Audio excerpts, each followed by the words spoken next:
कांपिल्य नगरी में सुमेधा नाम का एक अत्यंत धर्मात्मा ब्राह्मण रहता था। उसकी स्त्री अत्यंत पवित्र तथा पतिव्रता थी। किसी पूर्व पाप के कारण वह दंपति अत्यंत दरिद्रता का जीवन व्यतीत कर रहे थे। ब्राह्मण को भिक्षा मांगने पर भी भिक्षा नहीं मिलती थी।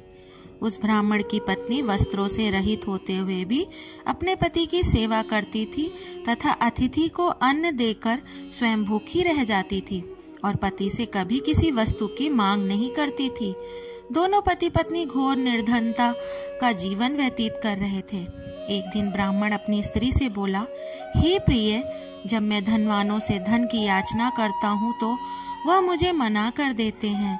गृहस्थी धन के बिना नहीं चलती, इसलिए यदि तुम्हारी सहमति हो तो मैं परदेश जाकर कुछ काम करूं, क्योंकि विद्वानों ने कर्म की प्रशंसा की है। ब्राह्मण की पत्नी ने विनीत भाव से कहा, हे स्वामी, मैं आपकी दासी हूँ। पति अच्छा और बुरा जो कुछ भी कहे, पत्नी को वही करना चाहिए। मनुष्य को पूर्व जन्म में किए कर्मों का फल मिलता है। सुमेरु पर्वत पर रहते हुए भी मनुष्य को बिना भाग्य के स्वर्ण नहीं मिलता। पूर्व जन्म में जो मनुष्य विद्या और भूमि दान करते हैं, उन्हें अगले जन्म में विद्या और भूमि की प्राप्ति होती है। ईश्वर ने भाग्य में जो कुछ लिखा है उसे टाला नहीं जा सकता। यदि कोई मनुष्य दान नहीं करता तो प्रभु उसे केवल अन्न ही देते हैं। इसलिए आपको इसी स्थान पर रहना चाहिए, क्योंकि मैं आपका विक्षोभ नहीं सह सकती। पति बिना स्त्री की माता, पिता, भाई, ससुर तथा संबंधी आदि सभी निंदा करते हैं। इसलिए हे स्वामी, कृपा कर आप कहीं न जाएं। जो भाग्य में होगा वह यहीं प्राप्त हो जाएगा। स्त्री की सलाह मानकर ब्राह्मण परदेश नहीं गया। इसी प्रकार समय बीतता रहा। एक बार कौंडिन्य ऋषि वहां आए। ऋषि को देखकर ब्राह्मण सुमेधा और उसकी स्त्री ने उन्हें प्रणाम किया और बोले, आज हम धन्य हुए, आपके दर्शन से आज हमारा जीवन सफल हुआ। ऋषि को उन्होंने आसन तथा भोजन दिया। भोजन देने के बाद पतिव्रता ब्राह्मणी ने कहा, हे ऋषिवर, कृपा कर आप मुझे दरिद्रता का नाश करने की विधि बतलाइए। मैंने अपने पति को परदेश में जाकर धन कमाने से रोका है। मेरे भाग्य से आप आ गए हैं। मुझे पूर्ण विश्वास है कि अब मेरी दरिद्रता शीघ्र ही नष्ट हो जाएगी। अतः आप हमारी दरिद्रता नष्ट करने के लिए कोई उपाय बताएंगे।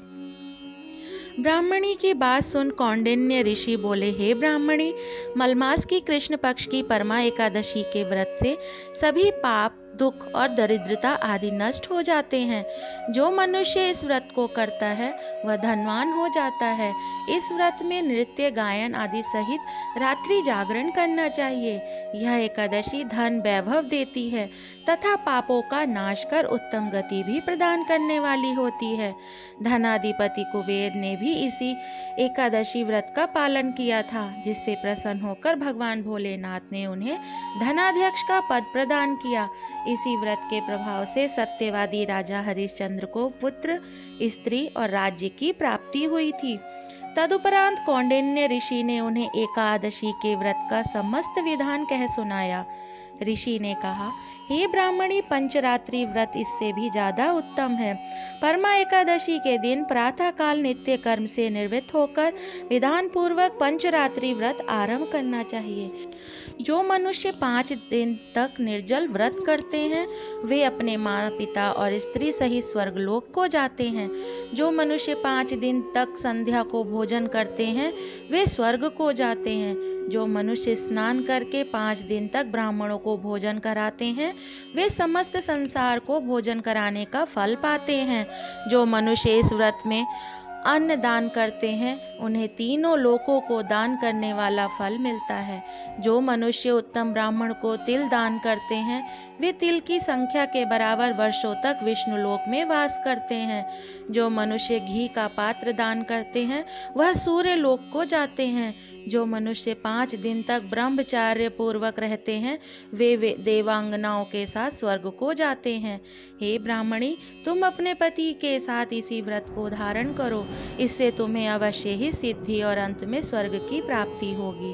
कौंडिन्य ऋषि के वचनानुसार ब्राह्मण और उसकी स्त्री ने परमा एकादशी का 5 दिन तक व्रत किया और व्रत पूर्ण होने पर ब्राह्मण की स्त्री ने एक राजकुमार को अपने यहाँ आते देखा।